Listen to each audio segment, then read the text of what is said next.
Mr. Speaker, I move to suspend the rules and pass H.R. 724, a bill to amend the Clean Air Act to remove the requirement for dealer certification of new light-duty motor vehicles.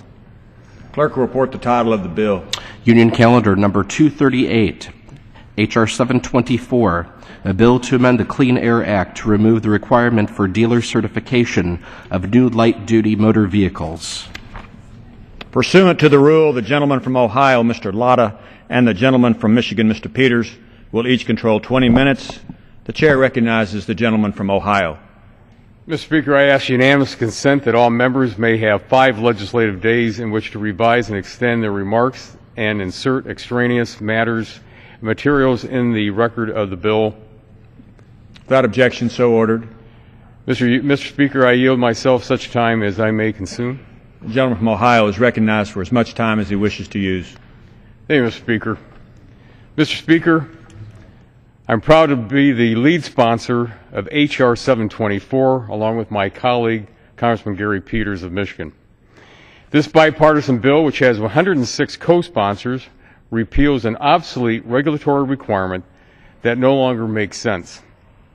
This legislation is fully supported by the auto industry, and I have a letter that I'd like to submit for the record from the 5 leading automotive trade associations, including the National Association of Automobile Dealer Association, highlighting their support.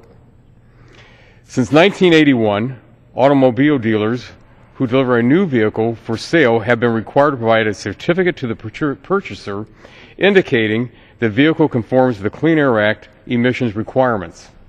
However, modern technology and standard vehicle warranties have rendered this paperwork requirement unnecessary and redundant for a number of reasons. First, every new vehicle must comply with the Clean Air Act requirements before it can enter the stream of commerce. Second, information certifying a vehicle is Clean Air Act compliant can already be found in a number of other locations, including under the hood of a vehicle, in a vehicle's manual, or on the EPA's website. And finally, many new sales warranties range from tens of thousands to hundreds of thousands of miles or a number of years, which far exceed the protections provided for in the regulatory requirement. During recent years, we have seen an unprecedented amount of federal regulation proposed and enacted. This bureaucratic creep not only threatens the scope of the entrepreneurial freedom, but also comes at a heavy cost, which by some estimation is approximately $1.7 trillion annually. In my district, when I'm out visiting with small business community and hardworking American taxpayers, the number one concern I hear about is the burdensome regulations and the need to pare back federal government interference.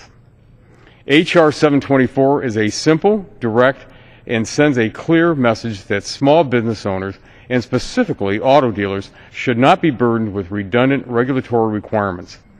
This legislation will make the car buying process a little simpler and let auto dealers spend less time complying with obsolete regulatory requirements and more time developing their businesses, investing in local communities, and creating jobs.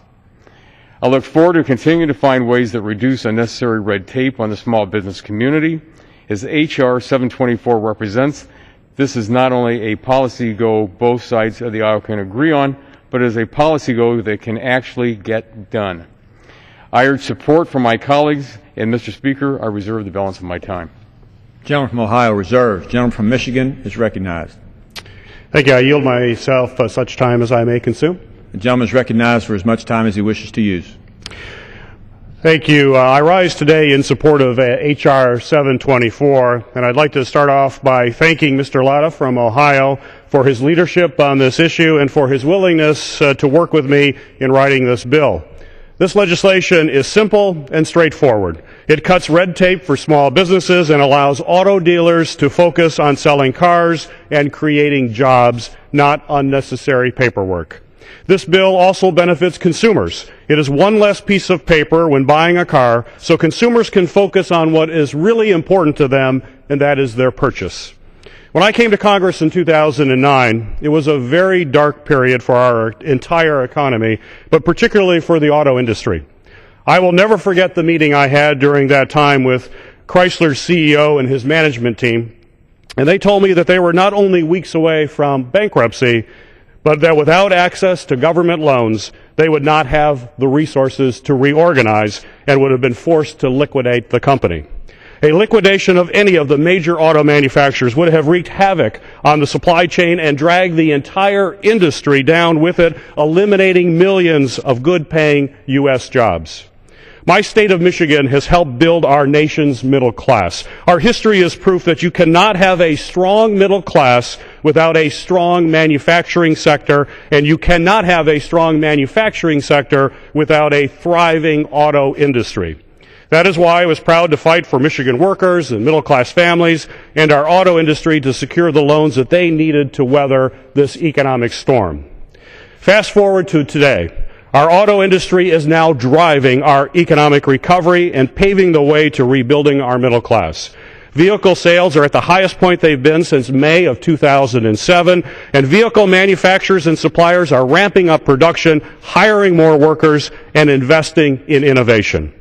That is why it is critical that Congress continue to support our auto industry and our middle class. I'm glad to work with Congressman Latta on a common-sense solution to eliminate outdated and unnecessary burdens on small businesses. Auto dealers should not have to provide additional paperwork confirming that a vehicle complies with the Clean Air Act, since every new vehicle entering the market already meets that standard. Compliance with the Clean Air Act is certainly very important, but redundant paperwork just slows down our small businesses and our consumers. Auto dealers are upstanding community citizens. They sponsor Little League teams, scholarships, and volunteer their time to help others. Dealers provide significant value and expertise when consumers want to purchase a new car or truck and to work to make financing a vehicle affordable. Today's new vehicle features innovations ranging from safety technology that makes our roads safer for all of us to infotainment packages that provide convenience and an enhanced riding experience. Features that a knowledgeable dealer can play a very important role in educating the car-buying public about. So I urge my colleagues to join me in supporting H.R. 724 and end this outdated burden on a small business and small businesses that can be found in every community in our country. I reserve my time. Gentleman from Michigan reserves. Gentleman from Ohio. Mr. Speaker, I yield 2 minutes to the gentleman from Pennsylvania. Gentleman from Pennsylvania is recognized for 2 minutes. All right, thank you, gentlemen. And Mr. Peters, thank you also. I'm actually a new car dealer and have been a new car dealer for many, many years, since 1970, at a store my dad started in 1953 after coming back from the war. So I got to tell you, it used to be so easy to deliver a car to a customer, and the excitement about getting that new car was just one of the biggest things a family could do. They come in the showroom, they were so excited about taking delivery of a new car, being able to drive off that lot, drive around America, do whatever they wanted to do. And Mr. Peters referred to dealers in the community. I can tell you, if you really want to know the significance of new car dealers, go to any town, anywhere in this country, and look at the outfield fence where Little Leagues play. Open up any program to any high school performance and see who the sponsors are. Look at any of the fundraising opportunities that take place in each community. You'll find out it is the automobile dealers who are there first and foremost and always there. That's just what we do. In addition to providing good transportation, we support our community. We hire people. We allow people to work in our community. They do great things in our community. Now, when we talk about H.R. 724, the question comes then, why do we continue to layer time after time, paper after paper, on somebody just trying to take delivery of a new car? In a survey, a recent survey, the number one thing that consumers don't like about buying a car is the paperwork. It is endless. Now, when I first started in 1969 selling cars, all you had to do was sign the retail order form and sign the temporary registration, set it in. Well, now we have volumes of papers that must be signed. They don't only have to sign that they agree to something, they have to sign that they agree not to do something, and that was offered to somebody else and to them also. So this full declaration has gotten crazy. Now, when it comes to the Clean Air Act, I can take anybody out in the lot. In fact, we can go out in the streets right now, open your hood of your car. There's a sticker underneath that says exactly what that vehicle performs like, and how does it meet the requirements of the Clean Air Act. It's there on the manufacturer's statement of origin. When customers take delivery of a car, they sign that certificate. That's a certificate saying that it applies to the Clean Air I Act. yield the gentleman an additional minute. So, The gentleman is recognized for 1 minute. and I thank you. Listen, this just makes so much sense. At a time when America looks at this institution and says, why don't you just work together to get rid of some of this overregulation, this overburdensome, this cost adding to almost everything that we do? We can do it. And I appreciate what Mr. Latta has done and what Mr. Peters has done. There's over 105 of us that sit right here in this room that agree it needs to be done right now. So let's not hold up on it. Let's do what's right for the American people. Let's make sure that we simplify it and make it easier for people to go ahead and take delivery of their new car. Takes away cost, adds then that money that we don't spend on that can go back into the communities, can go back into building our businesses, go back into rebuilding America. I thank you and I yield back. Gentleman yields back his time. Gentleman from Ohio reserves. Gentleman is recognized.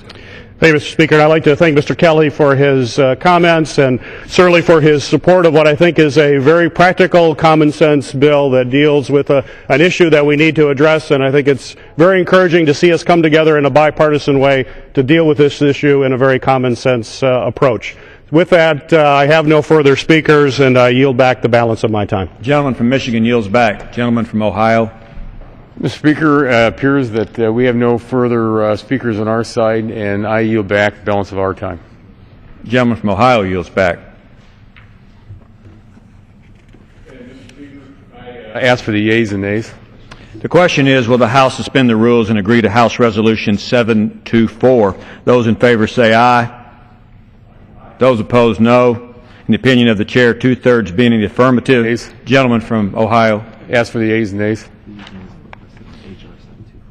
The yeas and nays are requested on H.R. 724. All those in favor of taking this vote by the yeas and nays will rise and remain standing. A sufficient number having risen, the yeas and nays are ordered. Pursuant to Clause 8 of Rule 20, further proceedings on this motion will be postponed.